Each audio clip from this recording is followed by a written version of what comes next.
Kim Jong-il, Fidel Castro, Mao Zedong, Stalin, Hitler, Pol Pot. The issue with dictators is not necessarily their politics or their crimes. The issue with dictators is they tend to never want to leave until they're forced out. This is We the People.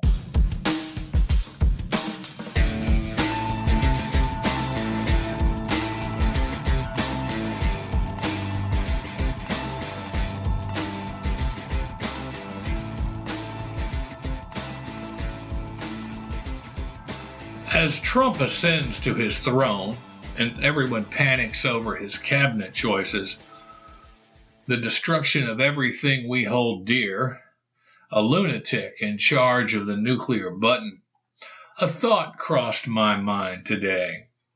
What if he won't leave? On TheIntercept.com, they reported of Donald Trump's wish for a full military parade, Soviet style, complete with troops and tanks and missiles.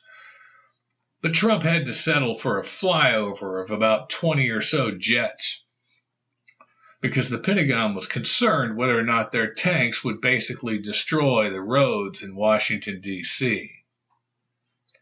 This article made me think about who has military parades anyway. It's not an American thing. Let's face it.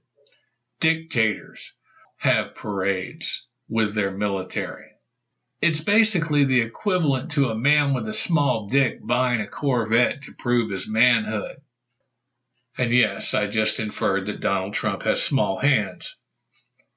But I'm also suggesting that many have hinted at for several months now. Trump may very well be America's version of Mao, Stalin, or Kim. Our very own power-hungry, missile-slinging demagogue. And here's the issue. Dictators don't leave willingly. They have to be overthrown. So imagine, if you will, the setting. A moment in the future. The impeachment hearing for Donald J. Trump. The vote from the Senate comes back removing him from office. Or flash forward to 2020, and Trump is defeated in the primary by a more sane Republican, and you know damn well one of them will run against him.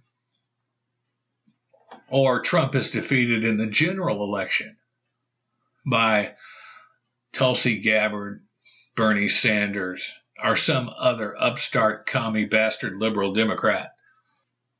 Then move to that day on January 20th, 2021, when Trump must leave the White House. What happens when he refuses? What happens when he says the election was rigged? And you know he'll say it. It was part of his campaign this time around. You don't think he's going to say it next time? Or he starts to throw members of Congress in jail so they can't vote to impeach him. Or he begins to silence the press. Sobering thought, isn't it? That we may very well be putting in power an actual dictator. Now, my thought isn't based in the idea that Trump intended to usurp power and become king. Not even now. Or that even that was on his mind back in 2015 when he came down that escalator, that he was going to be dictator. I don't think that he thought that then, and I honestly don't think that he really thinks that now. But what I am pondering is the idea that the most narcissistic and self-serving egomaniac in the history of the presidency, that once he is in the Oval Office, what makes you think he is willing to give it up? Let's look at the evidence. The man never apologizes for anything. No matter how egregious the man refuses to admit he has ever made a mistake. Even during an interview on Fox News, he was asked if he'd ever asked God for forgiveness. And he wouldn't admit to a sin. Not one sin of any kind. Even Billy Graham and the Pope will admit to sin. It's their shtick. He refused to give up control over his businesses. Time and time again, he keeps getting asked over and over again about the complications between the White House and his business, and he's thumbed his nose at us. Not even coming up with a real justification. I can because I can, is basically what he's doing.